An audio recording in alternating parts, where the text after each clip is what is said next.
Our guest today on the World Cafe, warming up on whammy barless versions of some surf classics. Has kind of been the object of a ferocious music industry buzz for the last couple of years. A buzz that began with a solo performance at a 1991 tribute concert to his late father, Tim Buckley, and he seems to have weathered the storm and is about to release his first album on Sony. Jeff Buckley joins us. Welcome. Hi. I was curious as to how you ended up on the bill at the Tim Buckley benefit concert, because my understanding is you didn't really know your father that well, and did you know his music well? I don't know how I ended up. I think somebody talked to he split before I was born. He didn't really keep contact with me and my mom, except for one time. And I was asleep at the time. I was probably 2. You know, it was like he decided not to be a father. So, just me and my mom. And I saw him once for a week. And then that was 2 months before he crashed on heroin. And in between then, there was no contact. And in between the death and the funeral, there was no contact. And I guess I missed it, you know. And it always bugged me. So I decided they asked me to come, the people at St. Anne's, the very beautiful people at St. Anne. They asked me to come. I said no at first, and then I said okay, but I don't want to be billed, and I just want to come on and sing and come off. This is not a springboard. This is something really personal. And I would never, and probably will never, ever perform that music, you know, as I got my own music. Right. And then after that, that's how I met Gary Lucas. Gary was playing there also with Gods and Monsters, or no, he was by himself. You know, he was playing with somebody he was collaborating with, Julia Hayward, really great performance artist in New York. Were you surprised by the reaction, and were you leery of the reaction? Leery and not surprised, no. Yeah. As I didn't think it had anything to do with me at all. There's I don't really dig talking about this subject, but my friend Bill Flanagan wrote this really loving article about me, and it came on the stage and he said he heard Tim Buckley's haunted voice. And if that's the impression I gave to people, it was purely, it's not his voice, and it's not my voice. It's the voice that's been passed down through every man in the family. His father, I found out, sang. He had a beautiful voice. Wow. It's just an Irish thing. You wouldn't understand. Well, that's the thing that hits you first. I mean, all I've heard is the Sinead tapes. Is this incredible voice? Have you always been such a fearless singer from the beginning? I mean, it's really brave to take your voice out there as much as you do. I think what it was since I mean, the whole purpose was for me to totally corral all my farthest eccentricities, you know, and also be my conventional self and my weird self and my ugly self and my sexy self and my stinky self and everything that art should be, you know. Well, tell you what, why don't you do one of a solo version of one of the new songs, maybe? Okay. And then we'll talk some more.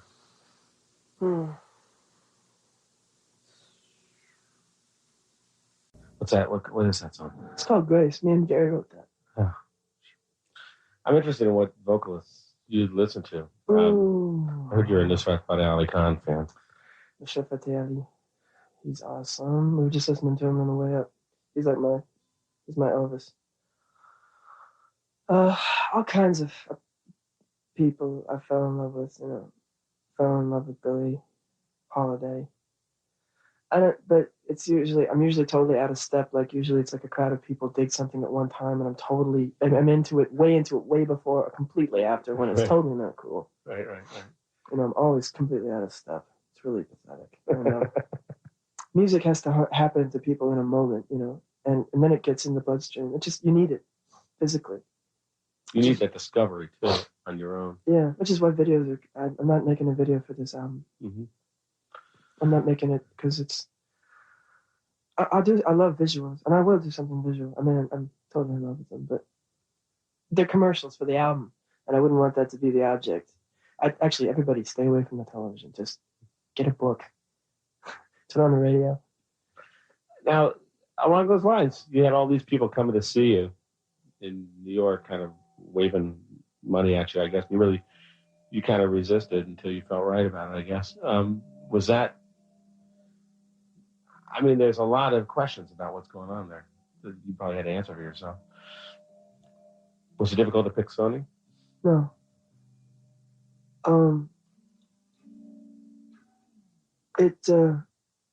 It was a dilemma. It's always a dilemma for everyone, or for everybody who I know gets signed. Mm-hmm. You know, the rules that are set up, the way that it's structured for a certain kind of artist to really, really succeed heavily, and some others really not to do anything. And also, sometimes I have a pretty black soul sometimes. And I'll stay away from things, that will bring out the cynic in me, like the music business, for instance. Quite easily. Now, are you going to recut Mojo Pin on the new record? It's recut. Oh, okay. It's redone. You want to do a solo version of that? Okay. This is one that was on the Cafe. It's a radio version.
This body will never be safe from harm. Still feel your hair, black ribbons of cold.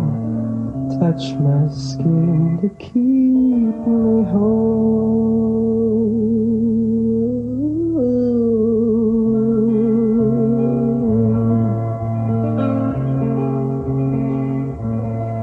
Oh, if only you come back to me. If you laid at my side, wouldn't need no Mojo Pin to keep me satisfied. I don't wanna weep for you, don't wanna know.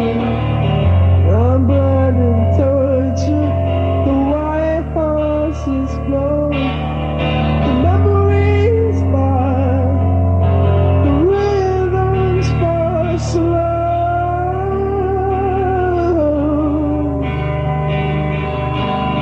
Black beauty, I love you so.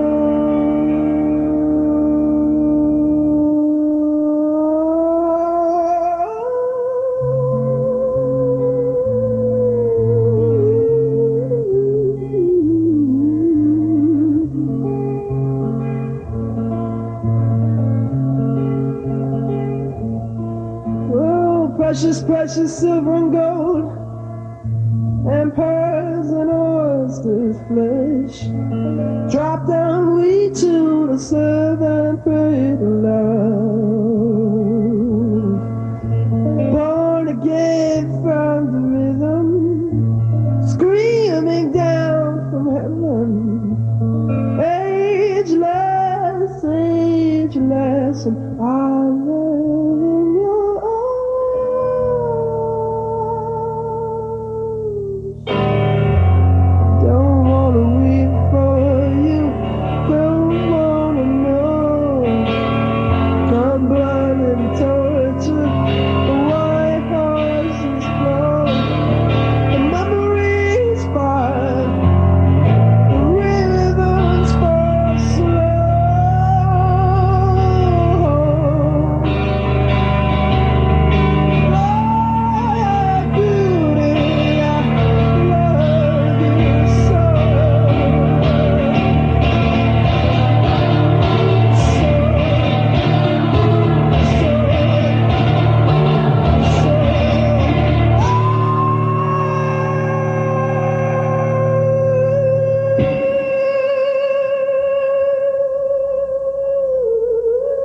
like me more.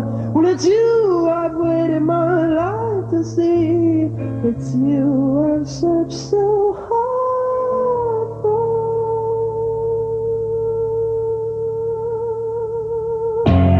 Don't wanna wait for you. I don't wanna know. I'm blind and touching the weight as it flows. The memories far, the rivers far slow.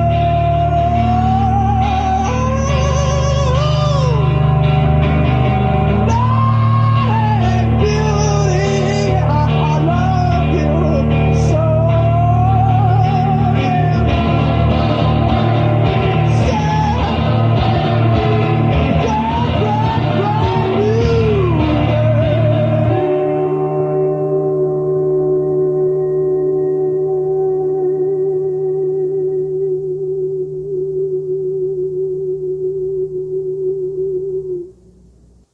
Is it hard for you to sing like this? Or is it physically demanding? Or, I mean, you really...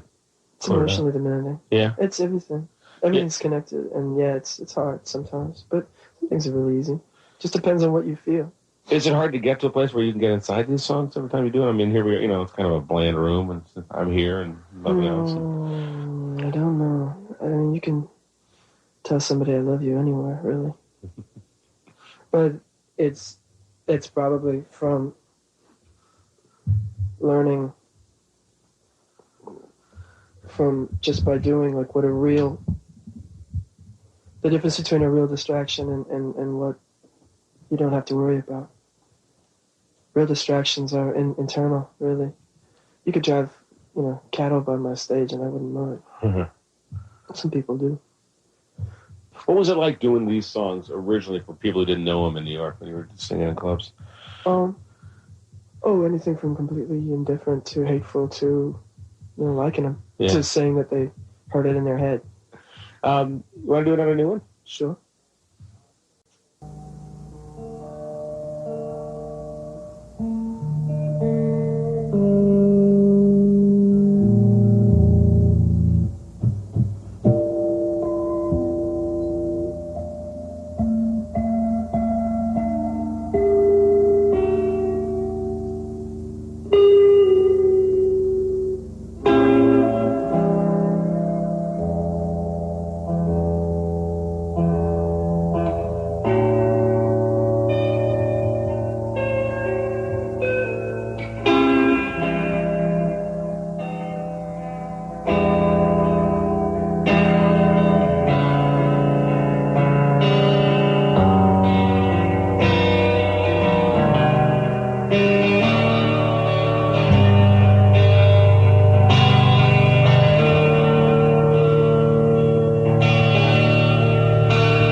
Looking at the door, I see the rain fall upon the funeral mourners, parading in a wake of sad relations, their shoes fill up with water.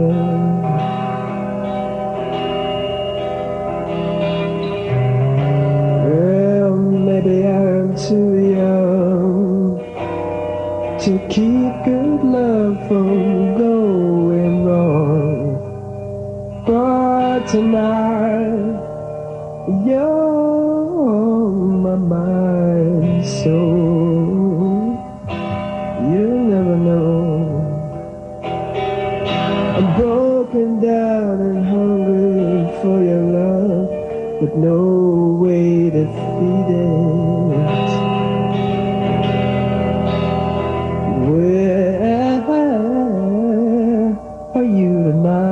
Times I know how much I need it.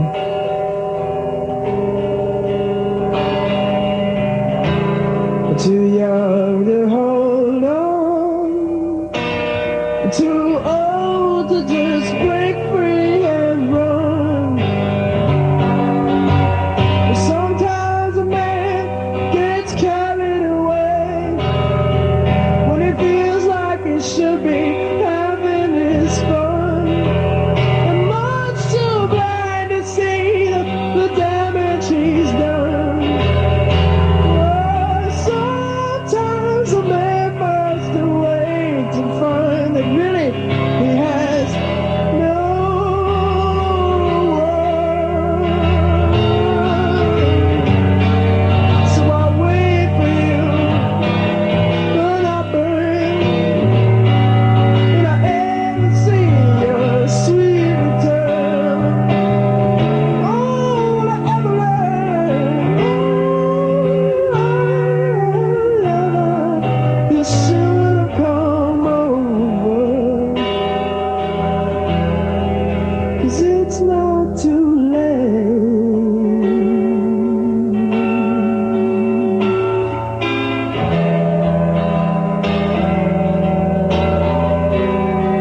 made. The open window lets the rain in. And burning in the corner is the only one of Kingsley had you within.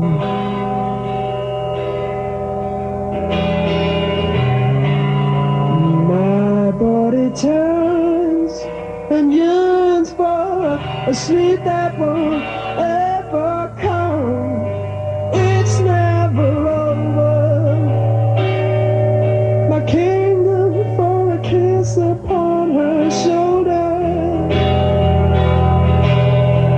It's never over. All my riches for her smile when I slept so soft against her.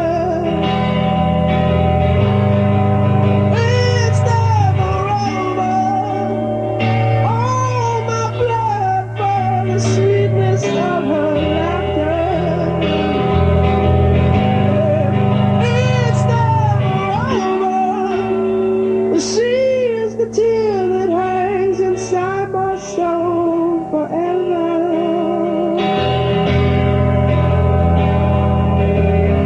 Oh, baby, you're just too young to keep good night from going wrong.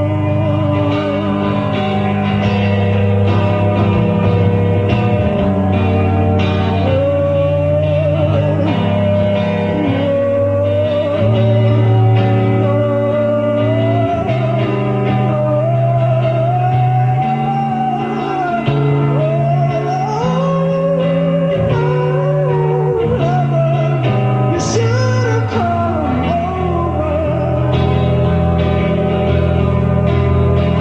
But I feel too young to hold on. But I'm much too old to break free and run. Too dumb and blind to see the damage I've done. Sweet lover, you should have come over. How long will I wait for you?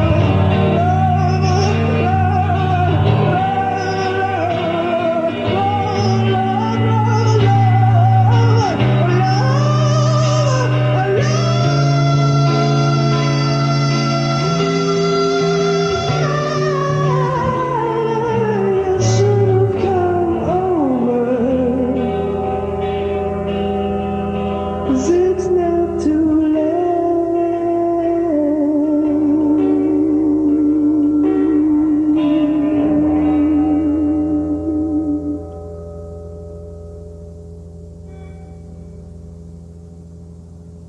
Getting a preview of some songs that are going to be on Jeff Buckley's debut album. That's a different structure. That's a nice one. Thank you. It's funny. I listen to that and I think of all kinds of cliche ways to do it as a a big production. Did a lot of people come to you with ideas on how to do your songs? Not really. Yeah. I pretty much, the producer was like Ace, Yeah. Andy Wallace. Nobody knows what a good producer is.